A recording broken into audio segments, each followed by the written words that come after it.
Hi everybody, this is Nathan. Welcome to Take 10, where I somehow find 10 minutes a day to work on art for myself. The way I do this is usually a struggle. For instance, right now I'm coming to you from my workplace a little while before starting work. Got here early today. It's a holiday period and there's work on the train, so it was 2 buses to get to work today instead of 1.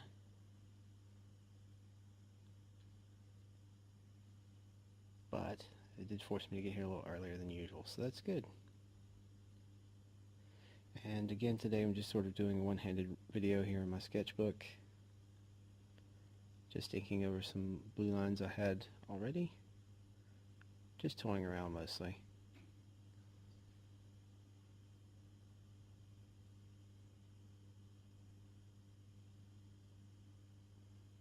I had given thought to trying to record myself doing some studies today, something useful, trying to practice up and learn, or something helpful. But of course, time is a big issue. It is just after the holidays here, so I hope you guys had a great Christmas or whatever it is you had. And I hope everybody got all the gifts they were looking for.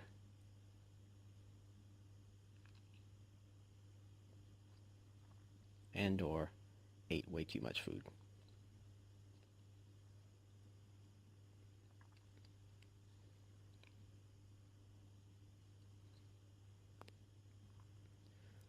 Sorry, a little quiet this morning. We got a cold coming on. And being in Sydney, that means it's a summer cold. Unpleasant.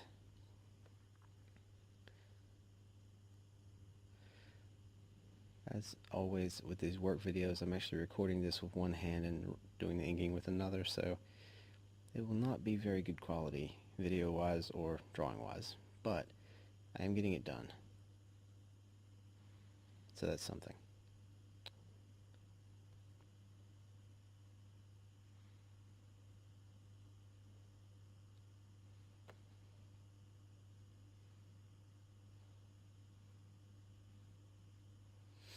Back on the brush pen today, the Pentel pocket brush pen. Wow, that's scratched up pretty bad, huh?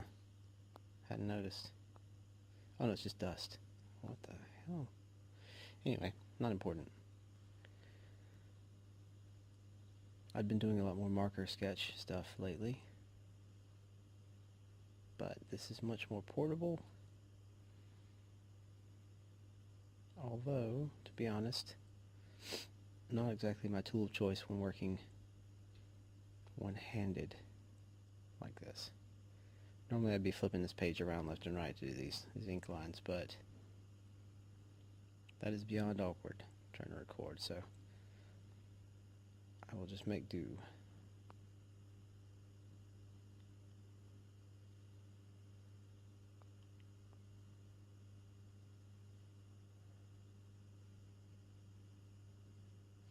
If you can see these blue lines, you notice that my as far as comic book inking and penciling technique goes, my pencils are what you would call rough, which is a very polite way of saying I don't draw terribly well.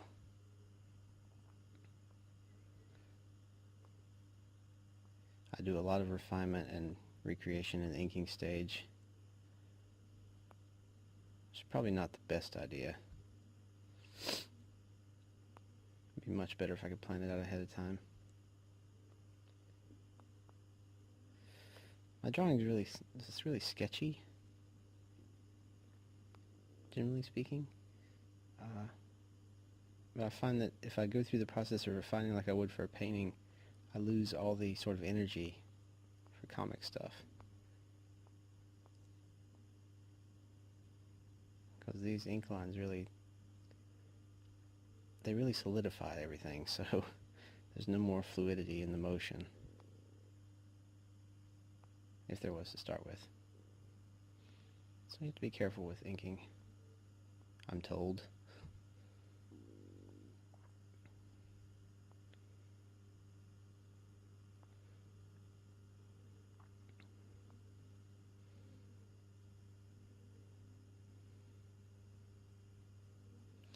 not even sure what this is. I think it was supposed to be like a Dracula head. I don't know. These are just like little scribbles. But I just wanted something I could ink, so there you go. It actually takes a lot of pressure off me too, because I know it's not going to be a terribly good inking job, so if they're just scribbles, who cares? They're just finished out sketches. They're not really for anything. Again, being at work, it is an open plan, the building, so you can probably hear the other shops downstairs beginning their opening procedures. There's a little grocery store downstairs, and they're always causing a bit of a ruckus. They set up. They're nice people, though.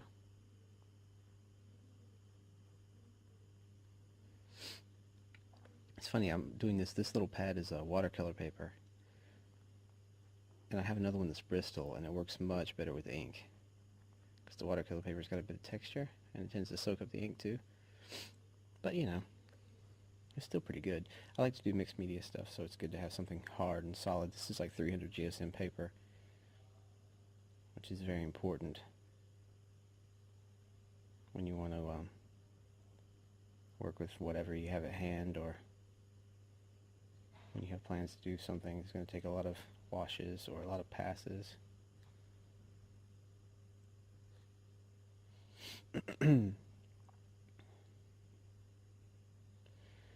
So let's see, inspirational artist for today.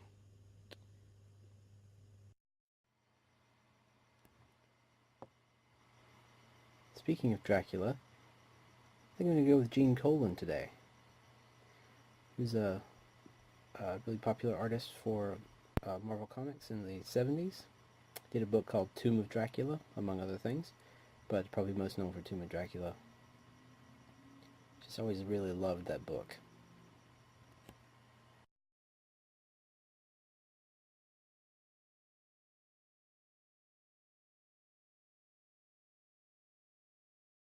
I admire his style, and I really love the way he draws Dracula.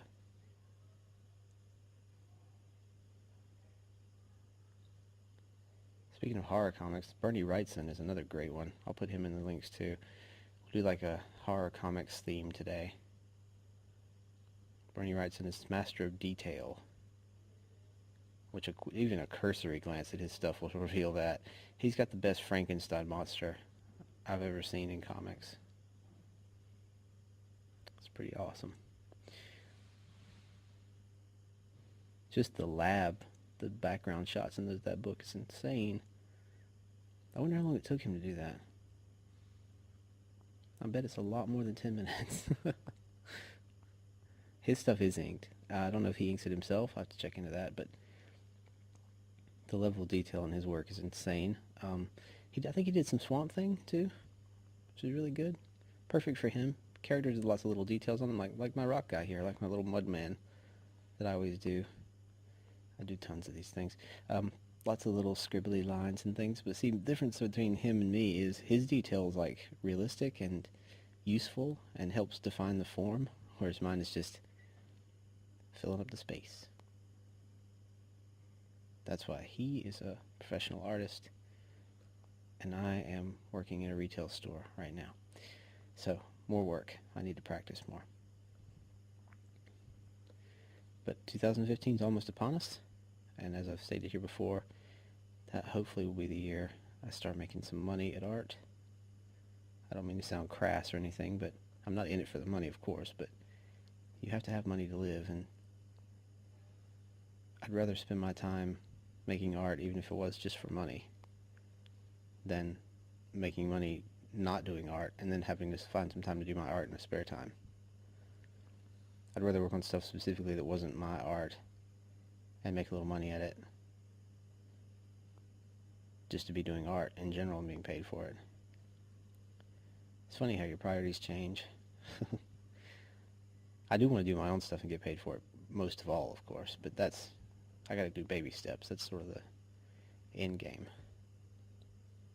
And I'm not the only one. A lot of artists out there are trying to get their creator-owned vibe on. I wish them all well. I support as many as I can because I believe in this stuff. I don't really believe in karma, but I do believe in sharing. And I feel like if you do something good for someone, mentally it helps you because you feel better about yourself. You feel better about doing something good. You make more good into the world, helping bring art into the world. Maybe someday somebody feels the same way about you.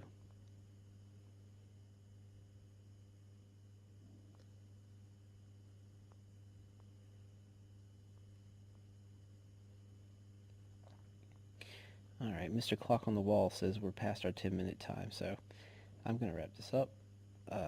Thanks as always for watching.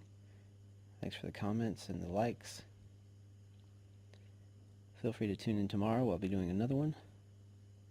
I think this was day 19 or 20. I can't remember. But we're getting towards the end. I'm planning to do this daily for 30 days. And then I will do something similar once or twice a week. Probably forever. YouTube is a really good way for me to force myself to make something. Because the embarrassment level is tripled when I realize how big YouTube is. My posting on my blog is no big deal if no one ever sees it, so if you put something crappy on there, who cares, right? YouTube's a bit bigger than that. And I've already done my share of poorly made videos and bad art on YouTube, so need to get better. Need to do more. And that's why I'm here. Alright, thanks again, guys. Get a far out shot there so you can see it. There's what we did today. As always, guys, take care. Keep making stuff.